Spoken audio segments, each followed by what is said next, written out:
The story begins in the quiet, unassuming city of Portland, Oregon, where a young girl named Prue McKeel lives a life that is both ordinary and deeply connected to the mysterious wilderness that surrounds her. Prue is a smart, determined, and fiercely independent young girl who has always felt a strange pull toward the forests that border the city. She has heard the stories, the whispers of strange creatures and hidden worlds that exist just beyond the tree line. But she has never truly believed in them, not really. She is a practical girl. A girl who trusts what she can see and touch. She has no time for fairy tales. Prue's life is turned upside down when her baby brother, Mac, is kidnapped by a murder of crows and carried deep into the Impassable Wilderness, a dense and mysterious forest that lies just outside Portland. The forest is a place of legend. A place that the locals whisper about in hushed tones. It is a place where strange creatures roam, where the trees are alive with ancient magic, and where few who enter ever return. Prue is devastated. She cannot understand why anyone, or anything, would take her brother. She is determined to get him back, no matter what it takes. She is not a fighter, not a hero. But she is a big sister. And big sisters do not abandon their little brothers. Prue's parents are beside themselves with grief. They have no idea what to do. They call the police, they put up posters. They search the city. But the crows were seen flying into the Impassable Wilderness, and no one dares to follow them there. The police are useless. The search parties are pointless. The forest is too vast, too dangerous, too mysterious. No one knows what lies within its depths. But Prue knows that she cannot wait.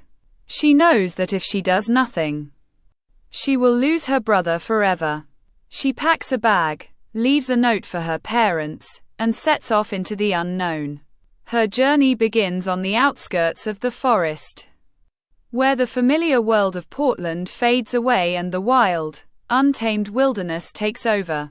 The trees are tall and ancient, their branches reaching up toward the sky like grasping fingers. The ground is covered in thick moss, ferns, and fallen leaves. The air is cool and damp, filled with the earthy scent of decay and new growth. It is a place of beauty and danger. A place where the boundaries between the natural and the supernatural blur. Prue is alone at first, but she is not alone for long. She is joined by her schoolmate Curtis, a boy who has always been a bit of an outsider, a bit of a dreamer. Curtis is fascinated by the wild and the weird, and he has always believed that there is more to the impassable wilderness than meets the eye. He follows Prue into the forest, determined to help her find her brother. Together, Prue and Curtis venture deeper into the wilderness. The forest is vast and labyrinthine, filled with hidden paths, ancient trees, and strange creatures. They encounter talking animals, mystical beings, and dangers that they could never have imagined. They meet a band of coyotes who speak in riddles, a wise old owl who offers cryptic advice, and a group of squirrels who are obsessed with collecting shiny objects. As they travel deeper into the forest, they discover that the impassable wilderness is more than just a forest. It is a magical realm, a hidden world that exists alongside our own.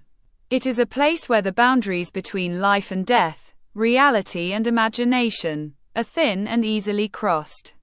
It is a place of ancient magic, powerful spirits, and dark secrets.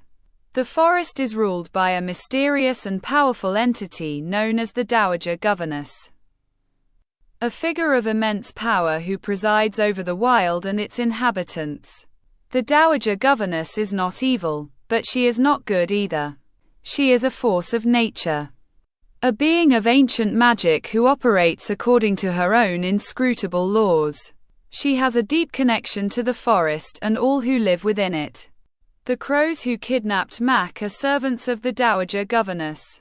They took Mac to the heart of the forest, a place known as the North Wood, where the Dowager Governess resides.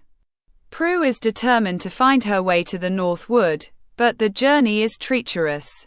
The forest is full of dangers, both natural and supernatural. Prue and Curtis face many challenges on their journey. They are attacked by a group of menacing coyote soldiers, who serve the Dowager Governess. They are forced to navigate treacherous terrain, including a bottomless ravine and a river of molten lava.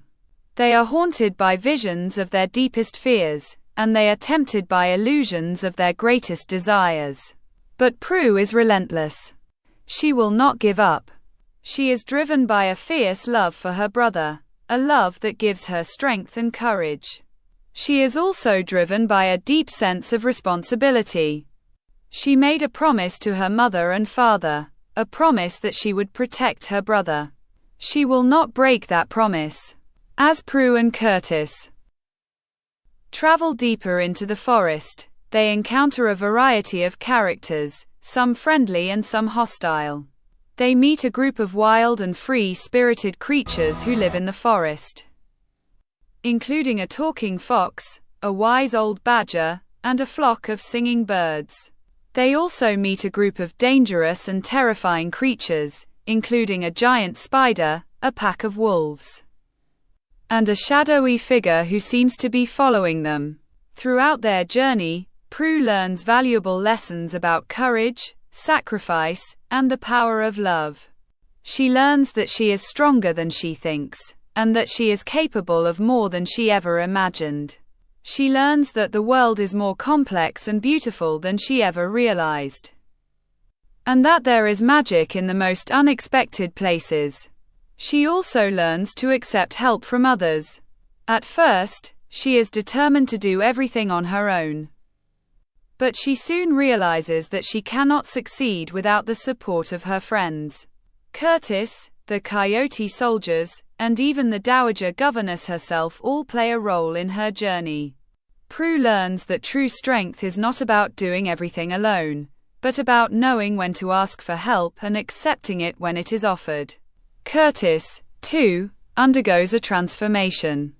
He is initially timid and uncertain, but he grows more confident and courageous as the journey progresses. He discovers hidden strengths and abilities that he never knew he had. He learns to trust himself and his instincts. He becomes a true friend and a valuable ally. The climax of the story takes place in the North Wood, the heart of the Impassable Wilderness, where the Dowager Governess awaits. Prue confronts the Dowager Governess, demanding the return of her brother. The Dowager Governess is enigmatic and powerful, and she challenges Prue to prove her worth. She tests Prue's courage, her determination, and her love for her brother. Prue must pass a series of trials to prove herself worthy of reclaiming her brother. She must face her deepest fears, confront her greatest weaknesses, and make impossible choices. She must prove that she is not just a girl, but a force to be reckoned with. In the end, Prue succeeds. She proves her love for her brother, her courage in the face of danger, and her willingness to sacrifice everything for the ones she loves. The Dowager Governess is moved by Prue's strength and determination, and she returns Mac to her. Prue, Curtis, and Mac are reunited, and they make their way out of the Impassable Wilderness. They return to Portland, forever changed by their experiences. Prue has learned that the world is full of mystery and wonder, and that there is magic in the most unexpected places.